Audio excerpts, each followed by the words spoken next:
যে সকল student semester 4 পরীক্ষা দিয়ে সেমিস্টার 5-এ উঠলে এবং তোমাদের মধ্যে যাদের জেনারেল সাবজেক্ট হিসেবে ফিলোসফি রয়েছে, যারা সিইউর আন্ডারে পড়ছো, তো তাদের এবার ফিলোসফির যে সিলেবাস সেটা নিয়ে আমি একটু আলোচনা করছি।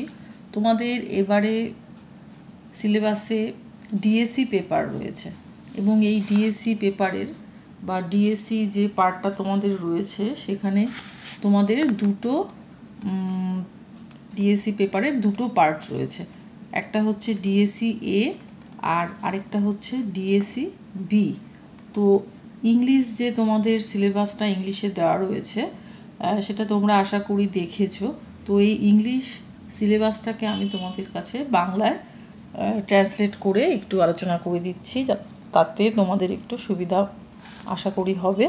তো দেখো, তোমাদের যে ডিএসসি এ পোর্শনটা রয়েছে, এই পোর্শনে রয়েছে নীতিবিদ্যা এবং এই নীতিবিদ্যার মধ্যে ভারতীয় ও পাশ্চাত্য নীতিবিদ্যা দুটো পোর্শনই রয়েছে। তো নাম্বার 1-এ রয়েছে তোমাদের চতুর্বর্গ পুরুষার্থ। এই পুরুষার্থর মধ্যে 4 রকম যে পুরুষার্থ সেটি প্রথম থেকে বলছি। ধর্ম, দ্বিতীয় হচ্ছে অর্থ, তৃতীয় কাম এবং চতুর্থ মোক্ষ।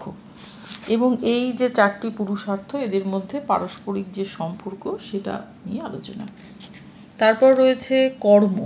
কর্মের মধ্যে রয়েছে সকাম এবং নিষ্কাম কর্ম এবং রয়েছে 4 ভাগ নীতিবিদ্যা। নাম্বার 2-এ রয়েছে বৌদ্ধ নীতিবিদ্যা। বৌদ্ধ নীতিবিদ্যায় রয়েছে 4টি আর্য সত্য এবং অষ্টাঙ্গিক মার্গ। নাম্বার 3-তে রয়েছে নৈতিক ও অনৈতিক ক্রিয়া এবং আছে নৈতিক বিচারের বিষয়বস্তু। নাম্বার 4-এ রয়েছে ফলমুখী নৈতিকতা এবং এখানে যে পোর্শনটা রয়েছে উপযোগবাদ, এবং এই উপযোগবাদ তোমাদের বেনথাম ও মিল সম্পর্কে পড়তে হবে। এছাড়াও রয়েছে কর্তব্যমুখী নীতিবিদ্যা এবং এই নীতিবিদ্যাতে রয়েছে কান্টের নৈতিক মতবাদ। আর সব থেকে শেষে রয়েছে নাম্বার 5-এ শাস্তি তত্ত্ব। তো এই 5টা তোমাদের চ্যাপ্টার রয়েছে। খুব যে বেশি তা নয় এবং খুব ভালোই লাগবে আশা করি তোমাদের এই পোর্শনটা পড়তে। তো ইংলিশে যে রাইটারের বইগুলো তোমাদের সিলেবাসে বইয়ের নাম যে দেওয়া আছে, আশা করি তোমরা সেখানে দেখে থাকবে। আর বাংলাতে যারা পড়বে তাদেরকে আমি বলে দিচ্ছি, তোমরা নীতিবিদ্যা সমরেন্দ্র ভট্টাচার্যের অর্থাৎ ডক্টর সমরেন্দ্র ভট্টাচার্যের যে বইটি রয়েছে সেটা তোমরা পড়তে পারো, ভালো বই। এছাড়াও রয়েছে নাম্বার 2-তে যেটা দিয়েছি নীতিবিদ্যা সোমনাথ চক্রবর্তী এবং 3-তে রয়েছে নীতিশাস্ত্র দীক্ষিত গুপ্ত। এই বইটিও খুবই ভালো।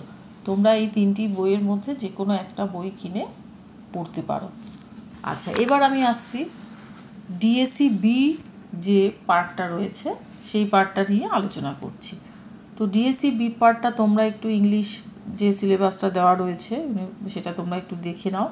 এবার এটাকে আমি বাংলাতে ডিকটেট করে তোমাদের বাংলাতে ট্রান্সলেট করে তোমাদের ডিকটেট করছি। তো দেখো, এখানে যে নাম্বার 1 যে 1-এ রয়েছে সমাজ দর্শন ও রাষ্ট্র দর্শনের, এই পোর্শনে রয়েছে সমাজ এবং রাষ্ট্র দর্শন। তো নাম্বার 1-এ রয়েছে সমাজ দর্শন ও রাষ্ট্র দর্শনের মধ্যে সম্পর্ক। 2-তে রয়েছে প্রাথমিক ধারণা এবং এই ধারণাগুলি কি সমাজ, সম্প্রদায়, সংঘ সমিতি, অনুষ্ঠান বা প্রতিষ্ঠান এবং পরিবার। নাম্বার 3-তে রয়েছে সামাজিক শ্রেণী ও জাতি। তো এখানে রয়েছে শ্রেণী ও জাতি, শ্রেণী সম্পর্কে মার্ক্সীয় ধারণা, শ্রেণী মনোভাব এবং শ্রেণী চেতনা। নাম্বার 4-এ রয়েছে সামাজিক বিধি এবং সুরক্ষা ব্যবস্থা, প্রথা ও আইন, সংস্কৃতি ও সভ্যতা। নাম্বার 5 সামাজিক পরিবর্তন, মার্ক্স এবং গান্ধী। নাম্বার 6 রাজনৈতিক আদর্শ, গণতন্ত্রের প্রকারভেদ রয়েছে এর মধ্যে। আচ্ছা, তারপরে রয়েছে সমাজতন্ত্র। সমাজতন্ত্রের মধ্যে রয়েছে কাল্পনিক সমাজতন্ত্র এবং বৈজ্ঞানিক সমাজতন্ত্র। তো মোটামুটি এই তোমাদের সিলেবাস। এবার কতগুলো বাংলা রাইটারের বই আমি দিয়ে দিয়েছি। দেখো, নাম্বার 1-এ রয়েছে সমাজ দর্শন ও রাষ্ট্র দর্শন। এটাও তোমাদের কাছে আমি বলেছি যে ডক্টর সমরেন্দ্র ভট্টাচার্যের বইটা ভালো। নাম্বার 2-তে রয়েছে সমাজ দর্শন দীপিকা প্রীতিভূষণ চট্টোপাধ্যায় এবং সমাজ দর্শন ও রাষ্ট্র দর্শনের পরিচয় একে মহাপাত্র এবং পি মুখার্জি।